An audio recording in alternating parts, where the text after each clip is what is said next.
Zdravím všetkých nespokojných ľudí, ktorí majú už pokrk tohto ekonomického vydierania. Volám sa Žaneta Čontošová a som živnostnička. Som pracujúca matka, žena, ktorá podniká sama a nemám žiadnych zamestnancov. Ale je nás veľmi veľa drobných podnikateľov, ktorí tú zodpovednosť a povinnosť majú aj voči svojim zamestnancom, nielen voči svojej rodine. My, živnostníci, sme jedným z najdôležitejších pilierov v ekonomike. Sme všade po celom Slovensku. My ťaháme ekonomiku, nie vláda, ani zahraniční investori. My platíme dane, dokonca dane z daní, platíme sociálne a zdravotné odvody. Tieto odvody platíme aj za našich zamestnancov, ktorí sa s nami podieľajú na našom podnikaní. 23 rokov reformujeme tento štát a dnes sme sa dočkali skutočných istôt. Viete, ktoré sú to? Dane a smrť. Táto schválená daňovo-odvodová reforma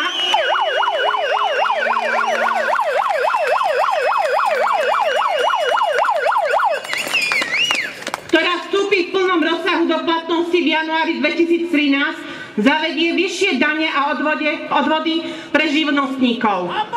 Táto skutočnosť, tento likvidačný zákon nutí mnohých živnostníkov sa zamyslieť nad tým, či pre 25% predĺženie času potrebného na založenie SRO z dôvodu povinného vyjadrenia daňového úradu k podĺžnostiam voči nemu.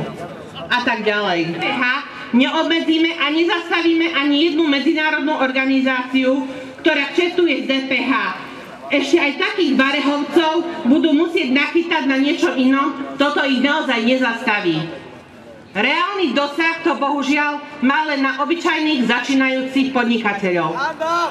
Miesto toho, aby si štát vážil odvahu jednotlivca pustiť sa na túto už aj tak náročnú cestu a odbremenil ho čo najviac od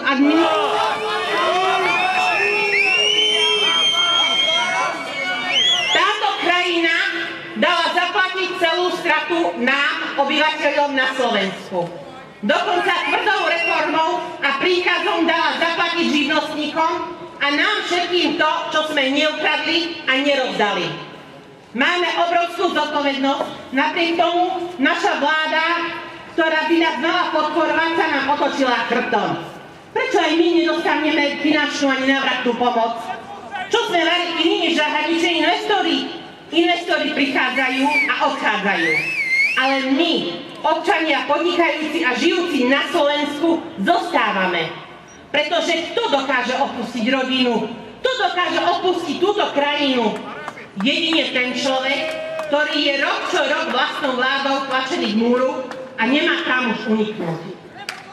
Viac sa už nedáme tlačiť k múru. Máme právo podnikať a žiť na Slovensku.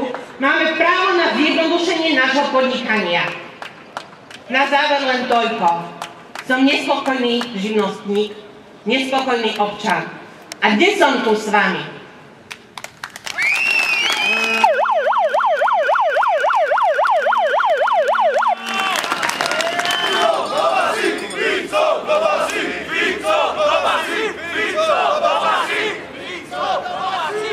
Máme aj viacerých pusipajtášov, ktorí tiež tam patria.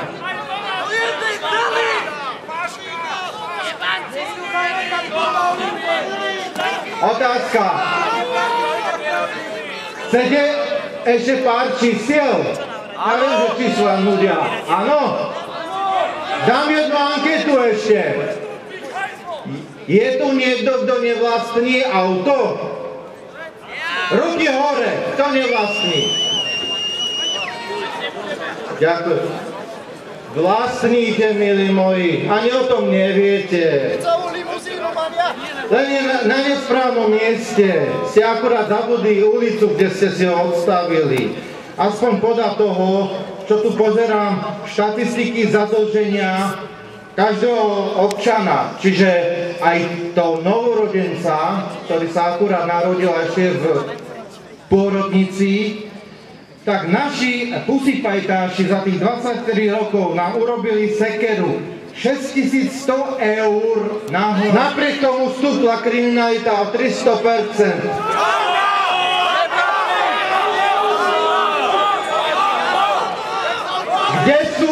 A čo robia?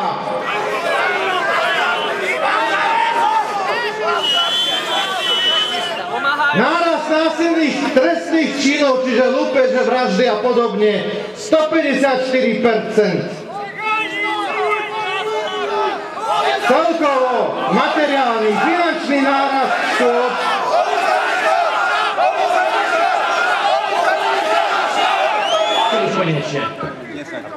Milí priatelia, je 100 juristov čestných na Slovensku. Chcete ich mena? Mena. Larisa Mungevain, Maria Bungurová, Jovana Gindojinka, Otto Šumelain, Johan Pásový Hovačun. Konec. Vynieká to niekoho? Dagmar Miania? Aha, počkajte. Dagmar je... Ten zdegenerovaný justičný súdny národ sa chystá na pochod. Si predstavte, berú peniaze, tuty idú do penzie, tuty budú mať 2000 eur penziu, neviem, milá pani, koľko máte penzie? 317. Tak nebola ste súdkyňou asi predpokladám. To je vaša chyba. Vaša chyba. Ináč viete, ako sa udelie titul? Ešte raz, koho nepočeranie nebere, ostatne z obetu. Viete, ak sa narodí jurist? V rodine súdcu, keď sa narodí detsko, idú hneď na odber krvi a zistia podľa AIDS a tak ďalej, že si vysú, má vírus jurist, súdca. Dvojminútové detsko je súdca, hej? A nie je to tak.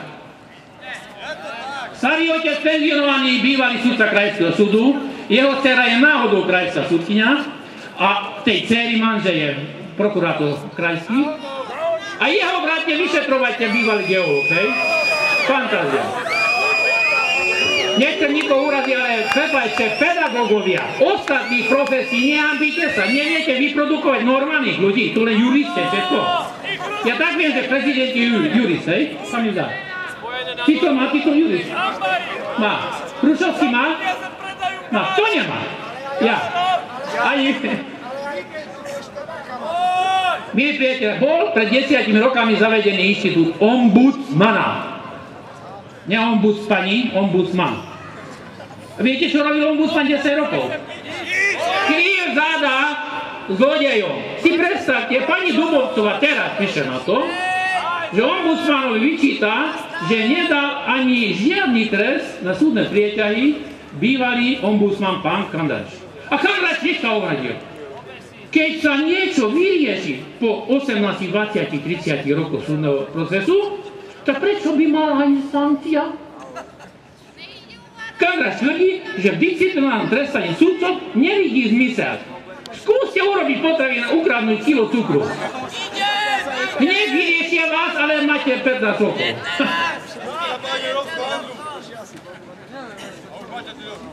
Budem citovať z novín, nerad by som vás zdržať jedným článkom. Čentež namietá voči dvom súdcom, ktorí